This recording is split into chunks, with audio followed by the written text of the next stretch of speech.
Today I just wanted to sit down and answer some questions that I've been getting ever since I gave birth to Aiden. I have questions here and then. I've never really just sat down and answered or addressed them all. We're doing that today, and I took to Twitter and Facebook to ask you guys if you have any questions about life after having a baby. Without any further rambling, I have my phone with me and I'm just going to answer the questions. Oh, we have a little friend here. She's come to join our conversation. Michelle Mitchell asks, do you get help raising Aiden? And I do not get help. I would say I don't get help. If I have like a meeting or a event to go to, then Tommy's mum, Aiden's grandma, will come up and help me look after Aiden, but that's probably like once a month or even not even that. So technically I don't really get any help. I'm with him every single day and I do everything. Philippine asks, why did you stop breastfeeding? Would you have done it longer if you could go back? This is a very good question because I feel like breastfeeding is one of those topics that a lot of mothers have different opinions on, and it's one of those topics that will always create debates. I breastfed Aiden exclusively for 3.5 months. When we got to 3.5 months, I switched to half breastfeeding and half formula. And to be honest, if I could turn back time, I would breastfeed for longer. I think that in Chinese culture, it's not very common to breastfeed. And I'm not gonna lie, I felt very pressured to switch to formula. Aiden was born a small baby, so his weight gain was pretty slow. Although health visitor said that he's very healthy. I think in Chinese culture, because he wasn't a chubby baby, I was always being told that he wasn't getting enough or that my milk supply wasn't enough. And I feel like even my own mother, she said to me, why are you breastfeeding? Just switch to formula. And I feel like because they don't really understand breastfeeding and how it works, then that's just their opinion. And looking back, I would take those opinions on board and question myself as a mother. And looking back, I shouldn't have done that. I should have known, like a mother's instinct, that everything was fine, he was getting enough. And you know, I felt pressured to stop breastfeeding, and I think that was one of the main factors why I did stop breastfeeding. The second factor was I had mastitis twice, and the second time that I had mastitis, that was in like the 3rd month, and I was just in so much pain and so much agony. And that combined with people telling me to stop breastfeeding, I just thought, okay, maybe let's give formula a go and see, you know, what's the difference. Having switched him onto formula after like 4 months, his weight gain was exactly the same, so I know for a fact that it wasn't me not having enough supply. And looking back, yes, I would carry on breastfeeding. J3T3 asks, do you hate it when people touch Aiden without asking you first? I think it depends who. If it's a stranger in the street, I've had like grandmas and that touch Aiden when he was like tinier, and it didn't really bother me, to be honest, because I know that they were only trying to be friendly and they thought that he was cute and that. But if you're talking about a complete stranger, then yes, I'll be a bit like, like, are your hands clean? Raichu asks, how did you deal with body changes after birth? Any sagging on the body? I have to say that I was pretty lucky. Within 2 days, my stomach was flat again. And I'm not trying to say that as in like, oh yeah, look at me, like 2 days, my stomach was flat. That is just what happened. And I guess I'm one of the lucky ones that didn't really have to put in effort to get my like belly or tummy flat again. And I think that a lot of you guys knew already that my bump wasn't a big bump. Aiden was a very small baby and my bump was pretty small. So I guess it just didn't take that long for me to shrink back to what it used to be. A Chungy asks, what advice would you give to new mummies? I would say stop stressing. I used to stress over every single thing. How much milk he's had, what time he's having his lunch, what time he's having his breakfast, how many naps he's had, how many layers he's got on. I just stressed so much, and that caused me to like become really controlling and really stressed, of course, and it was emotionally really draining. So I would say stop stressing, ease up a little bit, It doesn't matter if they have less milk or more milk. It doesn't matter if they're crying more today or sleeping less or anything like that. Everything will just equal itself out, and you don't really need to stress, because yeah, it does no good for you. Ilaka asks, what's the whole experience, more, less, or exactly how you thought it would be? I think giving birth, it was more than what I expected. I didn't expect it to be that painful and that dramatic. In terms of parenthood, I think it's not as hard as I thought it would be. I think that once you get into a routine and once you know your baby well, that everything kind of just falls into place. Laura Lamb asks, is Aiden easy to handle, and any more plans for another baby? Aiden is easy to handle. I am a very lucky mummy. He's quite calm, he's independent. I could easily just, you know, cook or do something, type up a blog post, and he would just happily just sit on the floor next to me and play with his toys without bothering me. So in a way that's good, but at the same time I do, you know, spend time with my dad, just like leave him to play by himself all the time.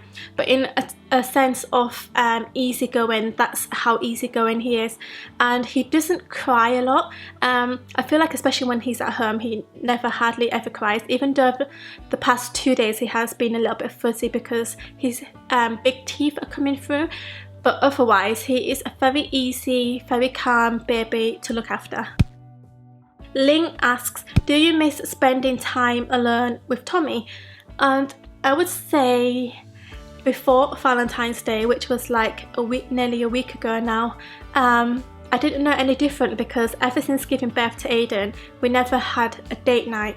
That's how attached I was to Aiden. I didn't want to leave him. But the Valentine's Day that's just gone past, we had a date night, and I actually do miss time with Tommy alone. It just brought back a lot of memories and a lot of I don't know, it just makes you feel young again, and feels like you're in that stage of the relationship where it's at the beginning, when you go on dates and you buy each other things and you do nice things for each other. I think the baby can really take a toll on the relationship, and it has taken a toll on our relationship. We argue a lot more than we used to do, so I think that date night and alone time is necessary, which I guess I kind of neglected before. Sophie asks, how have you found balancing your work life with being a new mum?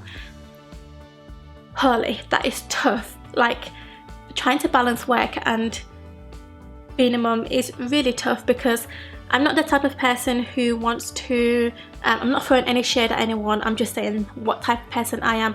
I'm not really the type of person to just drop him off with someone else or just give him to someone else to look after and then me get on with my work, which in all honesty, that is what I should do really, if I want to get my work done and if I want to like put more effort into my work. And I kind of like it that way, because I'm one of those mums who wants to be with my son 24/7, and if I possibly could, then I would. Like, I would never send him to school or nursery or anything, because I just want to be with him all the time. But obviously that's not going to happen. I guess this year is the year that I'm going to work on balancing a bit more, because last year I didn't balance it at all. I was just basically a full-time mum and I worked when I could. Jenny China asks, does the baby completely take over your life? How do you ever find time for yourself, and do you ever miss having just you time? Shout out on the vid please. Hi Jenny.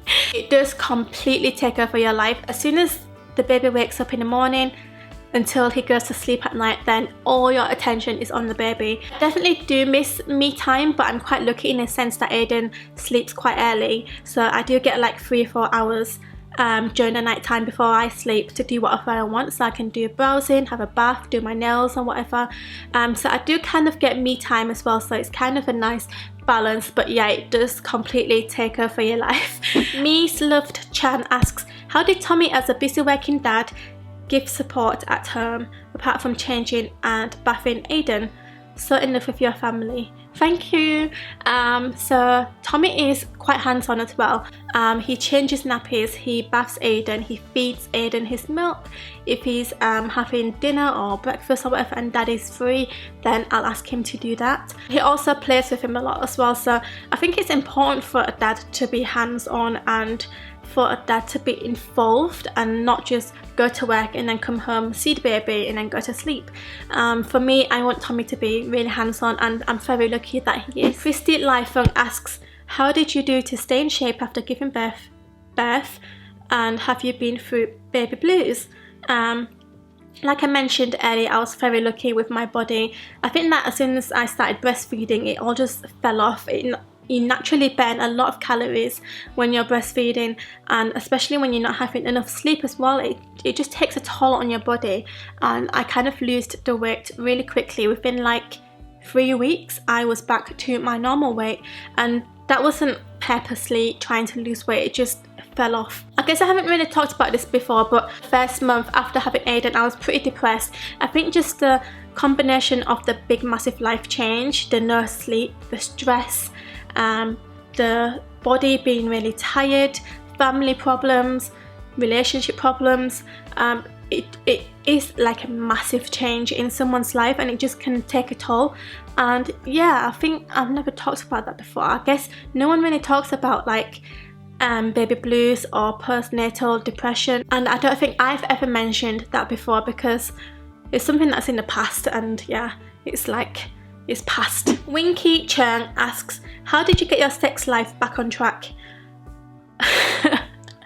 I feel like the sex life never will be back on track after giving birth to a baby. I feel like even after you get married, your sex life changes, and even more so after having a baby. For one, trying to find the time is very difficult. Tommy works a lot, so that's kind of challenging. I feel like you have to spice things up a little bit. You can't be doing the same thing or doing the same routine that you did when you was babyless, because you know it just gets a bit boring.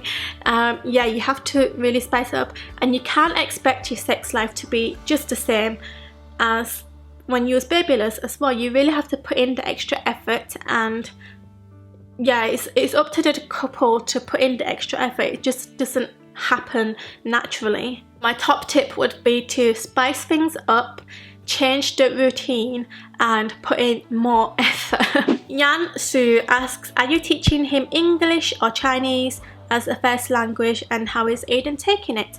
For the first language, we are teaching him Chinese, just because for Aiden to learn Chinese, it's gonna have to come from the parents. That's the only way he's gonna pick it up really.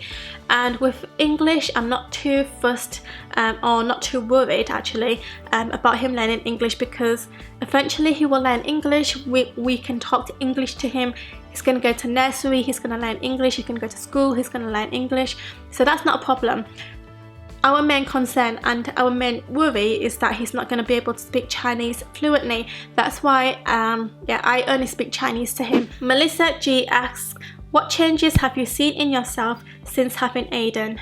Wow, the changes are massive. Like, I feel like I'm a completely different person, and I feel like a lot of mums will feel like that. The way I look at the world, the way I even just like driving, the way I drive, the way I handle things, the way I think, it's completely different. It's really, I can't even describe what it is. You just become a lot wiser. It's almost as if you've matured 100% more overnight. I've become more considerate, more patient. I see my family different as well, because obviously when you become a mum, you realise how hard it is and what the struggle is, and in turn you really appreciate your own parents a lot more. So it's a massive life changer, and I am not even the person that I was before I gave birth. That's like, who are you? So this video is already 25 minutes long, so I am going to stop talking and I'm gonna go have a drink. If you have any more questions that you'd like to know, then just ask them in the comments and I will reply to you all. But thanks for watching this video, and I hope it gave you an insight into what it's really like to live a life after birth and what happens afterwards. So yeah, thanks for watching. Don't forget to subscribe if you haven't already, and I shall see you in my next video. Bye. I would say, because you want to make sure there's no like streaks or anything in comparison to a beauty blender. But for the price, £4 for this, wow.